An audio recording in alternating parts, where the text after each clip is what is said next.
Olá, este é o Jornal do Empreendedor, terceira edição, e nos próximos 30 minutos, informação de qualidade para o empreendedor brasileiro. Eu sou a Raíssa Lomonte e você é sempre bem-vindo.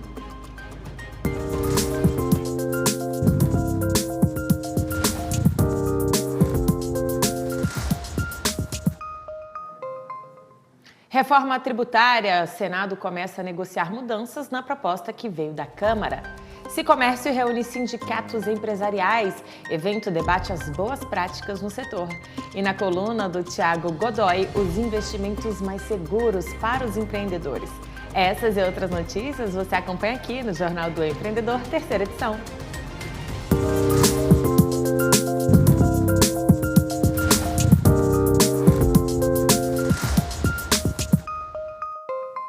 O relator da reforma tributária no Senado, Eduardo Braga, começou a negociar as mudanças na proposta que veio da Câmara. Nesta quarta, a reunião foi com o ministro da Fazenda. Foi mais um dia de articulações políticas com foco na reforma tributária. A equipe econômica tenta alinhar os trabalhos com os senadores.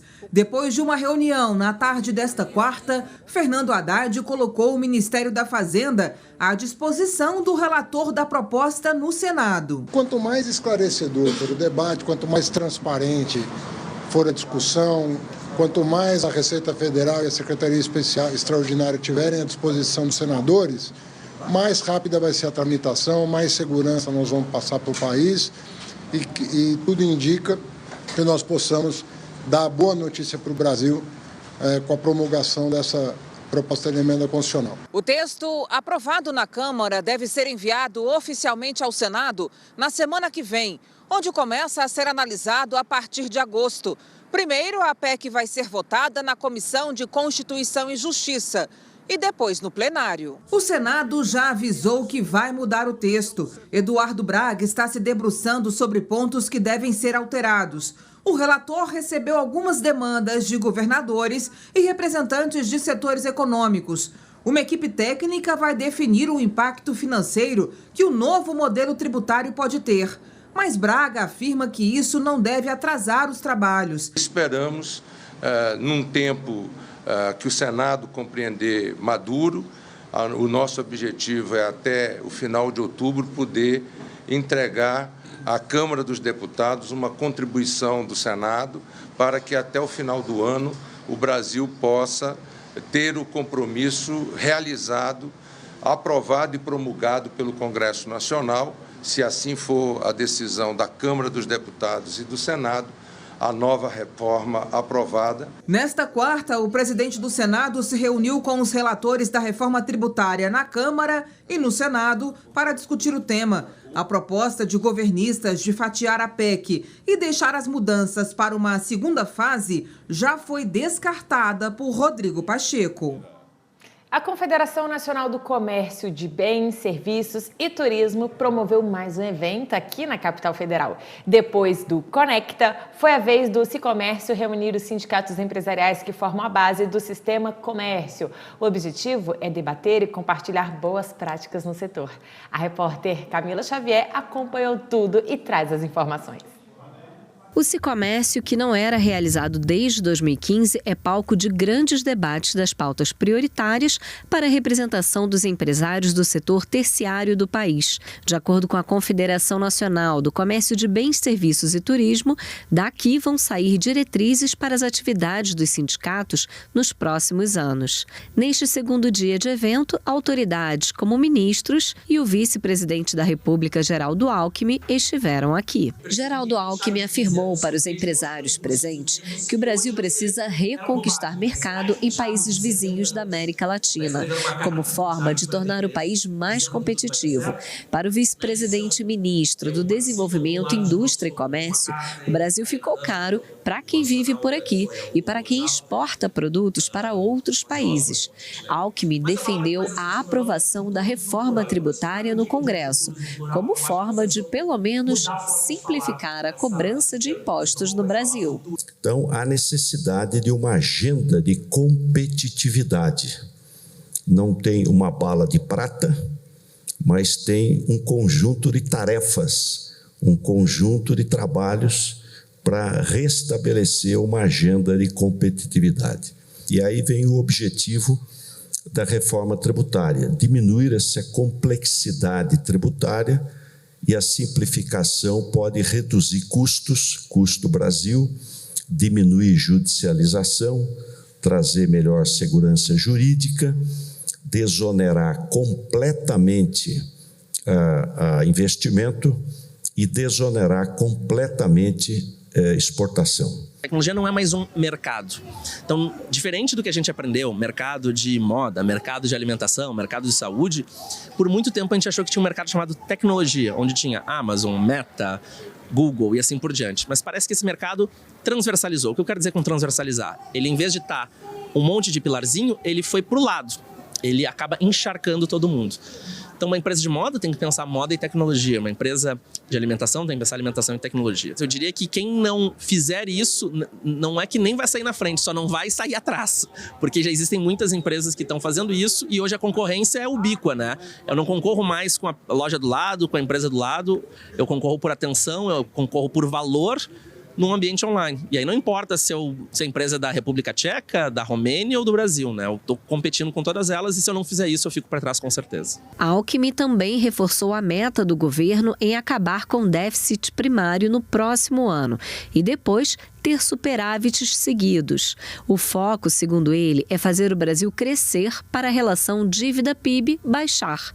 Assim, seria possível um avanço sustentável na economia. A programação do Sicomércio é organizada em 6 espaços temáticos, além das palestras magnas na plenária principal.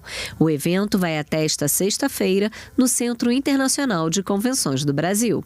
E agora vamos falar com o nosso colunista, Thiago Godoy, sobre 3 investimentos mais seguros para os empreendedores. É isso, Thiago? Boa noite, bem-vindo. É isso. Oi, Raíssa, boa noite a todos. Prazer estar aqui com vocês.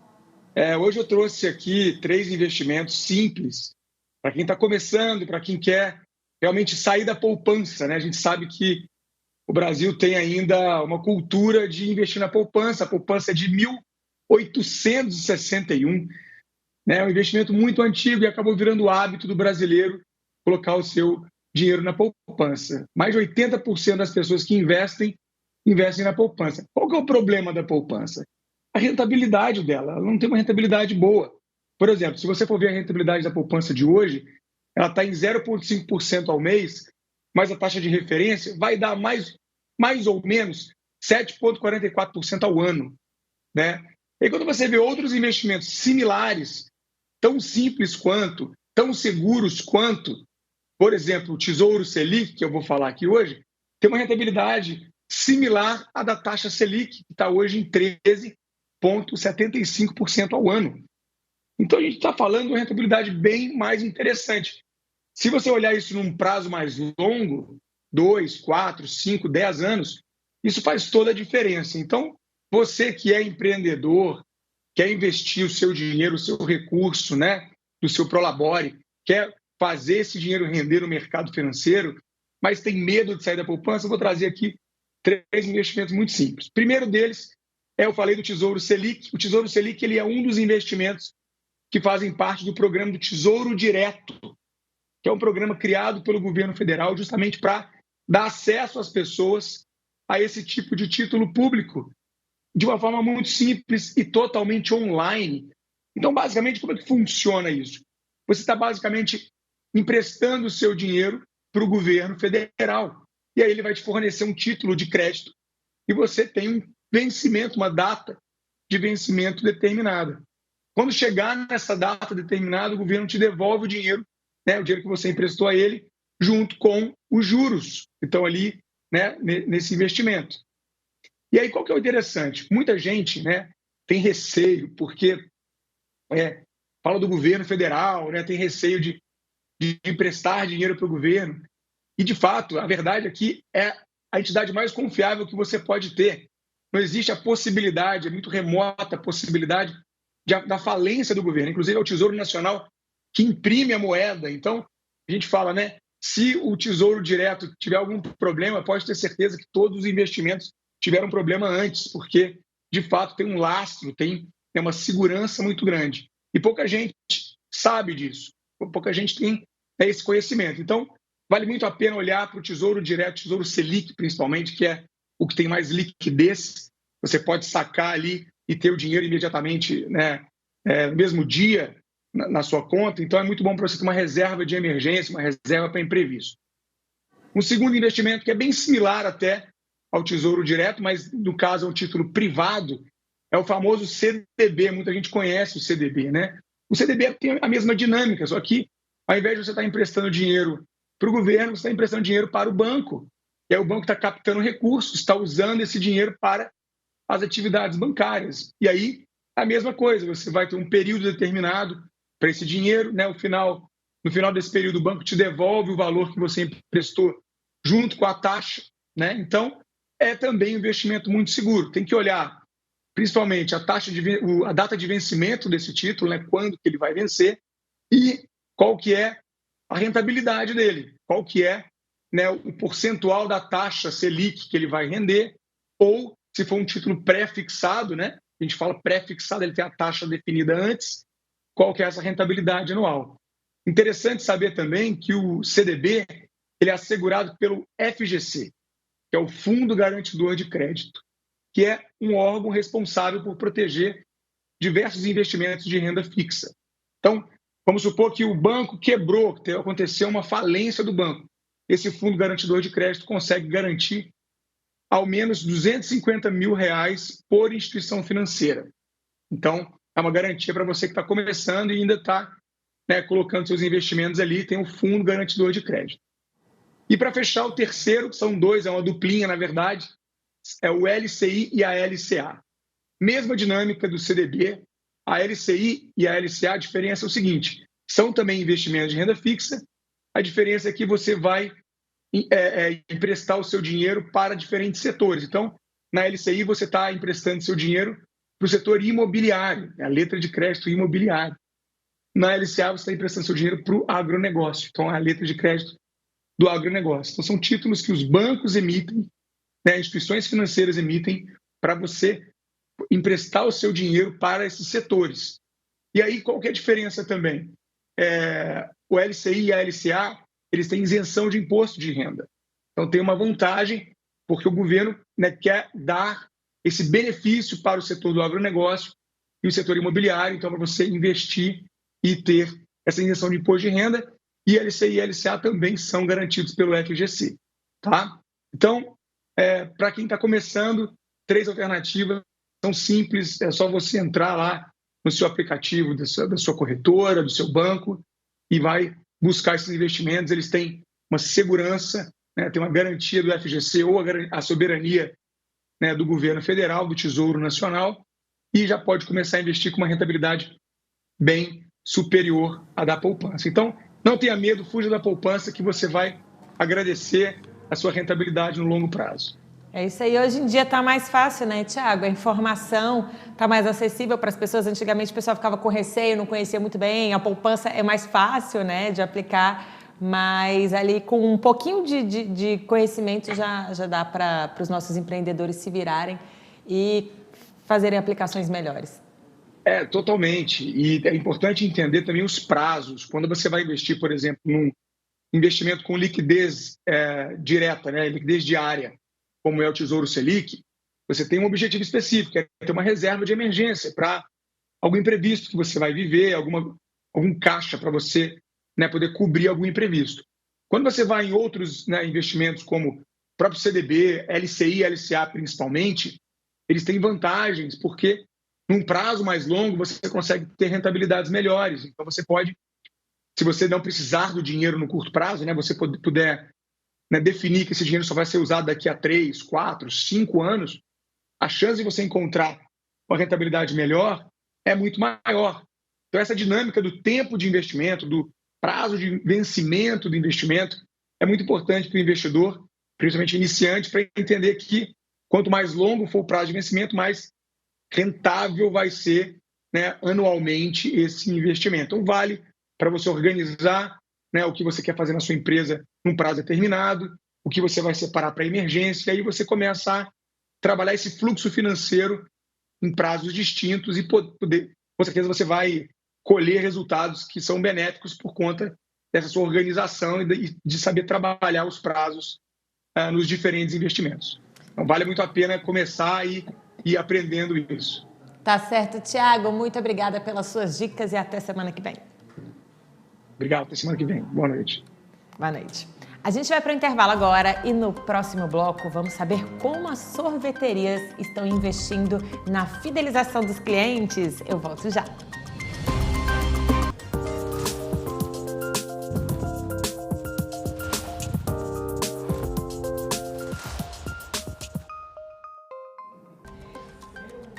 E já estamos de volta com o Jornal do Empreendedor para todo o país. Que bom que você está aqui com a gente. Brasília é conhecida por ser a capital do país e pela arquitetura única de Oscar Niemeyer. Nos arredores da capital, empreendedores encontram oportunidades para quem procura um pouco de paz em meio à correria da cidade grande. A reportagem é dele, André Lage. Você sabia que a menos de 30 quilômetros do centro de Brasília é possível encontrar um lugar com essa vista de perder o fôlego? Pois é. Batizado como Paraíso Achado, o lote foi comprado pelo Maurício há aproximadamente 6 meses. Empreender no ramo de hospedagens já estava nos planos do empresário. Comecei procurando, né? Porque a ideia já era montar mesmo uma experiência de hospedagem de cabana e já estava vendo vários terrenos aqui em Brasília. O que eu queria trazer para Brasília é algo próximo, uma experiência legal, diferente, e que eu já estava visitando há 3 anos, estudando, já estava até por gostar muito dessas experiências, eu queria montar a minha própria. E aí, depois de 3 anos rodando vários lugares do Brasil, a gente ficou procurando, aí minha mulher também resolveu abraçar o projeto comigo, e a gente ficou procurando terreno junto até achar o Paraíso Achado aqui, que realmente foi um achado, que é uma vista muito linda aqui. A hospedagem é nessa espécie de cabana, construída com muito capricho. São 89 metros quadrados com 2 andares, quase tudo feito em madeira e ferro. O quarto fica no andar de cima, com uma cama espaçosa e ar-condicionado. Tudo para oferecer ao hóspede um descanso de qualidade. A cereja do bolo é a jacuzzi, com essa vista incrível para o Cerrado. Quem se hospeda por aqui também tem acesso a esse empório, que fica ao lado da cabana. Uma lojinha de doces, comidas de fácil preparo e até aquele bom vinho para deixar a experiência ainda mais gostosa. E a ideia é não parar por aqui. Para usar melhor o espaço do lote, o empresário aposta na construção de um ambiente destinado para eventos, como, por exemplo, casamentos. Além disso, novas cabanas vão ocupar o terreno. Desde a inauguração, foi final de junho, a gente está com todas as datas reservadas. Hoje eu tive que bloquear a data aqui para a gente poder fazer algumas manutençõezinhas que vai ter que fazer ao longo do projeto, né? Então, para mim é algo bem rentável, assim. Só que eu acho que muitas pessoas só pensam também na questão da rentabilidade, não pensa na questão da experiência. Então é aí que eu falei, é aí que a gente vai se destacar, é onde a gente vai fazer diferente. O Daniel é morador de Brasília e vai casar em setembro. Ele e a noiva buscavam um local para passar a noite depois do casório. Ao conhecer o ambiente, ele ficou surpreso com a proposta do local e já fechou o negócio. Eu morava na fazenda em Formosa, eu queria casar num lugar que fosse assim afastado da cidade, que tem esse clima mais rústico, com uma vista legal. E aqui quadrou perfeito, né? Tudo que a gente queria. Vista maravilhosa, né? Pô, fenomenal. E o ambiente também bem legal. Ainda tem esse chalé que a gente vai poder ficar depois da festa, pra gente dormir aqui e tudo. Então, tudo um conjunto que agradou bastante.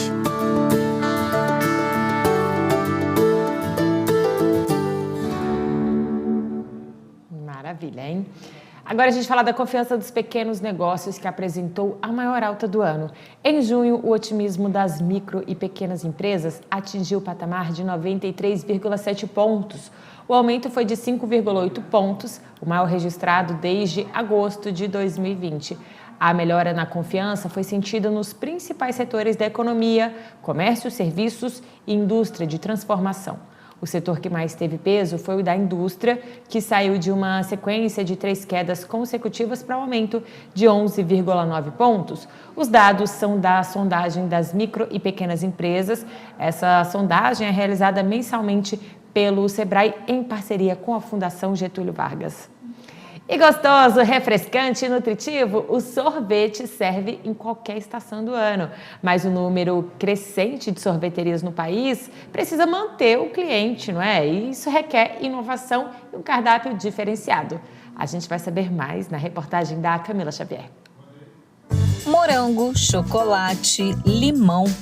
O sorvete é uma tradição presente em todas as regiões do Brasil e em todas as estações do ano.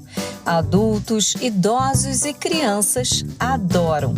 De acordo com a Associação Brasileira das Indústrias e do Setor de Sorvetes, são mais de 10 mil gelaterias operando no país, com faturamento anual de aproximadamente 13 bilhões de reais. Um setor bastante promissor, que gera cerca de 100 mil empregos diretos e 200 mil indiretos.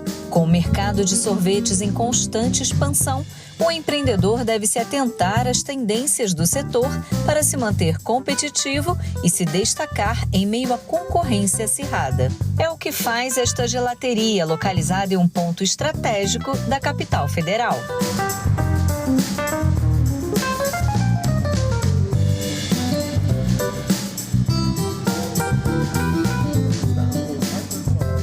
Com 5 anos de existência, esta gelateria está sempre inovando e buscando as tendências de consumo que estão em alta no momento. Agora eu estava até em Roma com um dos maiores e mais renomados mestres gelatários ou gelatieres de todo o mundo. E conversando, vendo o produto que ele estava usando, uma técnica ali. Então, a gente sempre está buscando trazer inovação, mas eu considero isso um dever de casa. Eu acho que toda empresa deveria estar pensando em uma forma de crescimento. A festa junina é a segunda maior comemoração do país, ficando atrás apenas do carnaval. E para marcar a data e cair no gosto dos clientes, esta gelateria preparou 3 sabores exclusivos de sorvete: curau de milho, pé de moleque e churros de doce de leite. Os 3 são deliciosos, mas eu gosto mais do churros, que tem um gosto de canela e me remete à infância. Olha, e você? Qual dos 3 você mais gostou? Eu gostei mais do de pé de moleque. Por quê? Me lembrou as festas juninas, né? Também da minha infância do Nordeste. Com a calda ficou ainda melhor. O amarguinho com o doce, né? Como a gente está no mês de junho, eu acho que ele foi bem feliz nessa proposta, nessa inovação, porque a gente, pelo menos aqui em Brasília, gosta muito de aproveitar a festa junina, uma época super festiva que a gente participa tanto. Essa ideia é antiga. Em outras datas comemorativas, a loja também é decorada e alguns sabores chamam a atenção. Mas os queridinhos mesmo são os sorvetes de pistache e o de chocolate. Luiz, qual sorvete que você escolheu? Pistache. Por que pistache? É porque é o meu sorvete preferido. Eu já perdi as contas de quantos gelatos e receitas diferentes que a gente já fez, mas desde gelato de rabanada na época de Natal, panetone, chocotone, por exemplo, Dia das Mães, a gente resolveu presentear as mães com sorbet de hibisco, de flor de hibisco. Opção é o que não falta. Além dos 20 sabores de sorvete, tem também sundae de baunilha com pipoca de caramelo e de pistache iraniano. Doces em formatos de limão e café também chamam a atenção, assim como o banoffee crocante, uma versão ousada da tradicional sobremesa de banana que eu não pude deixar de experimentar. A criatividade para o cardápio diversificado vem de capacitações e técnicas estrangeiras. Acho que todo negócio tem que buscar sempre estar inovando. Então, recentemente estava fazendo uma viagem para fora e a gente vai pegando referências e eu filmo, eu tento conversar com o dono do estabelecimento e, enfim, a gente procura e sempre comprando cursos e aprimorando as técnicas.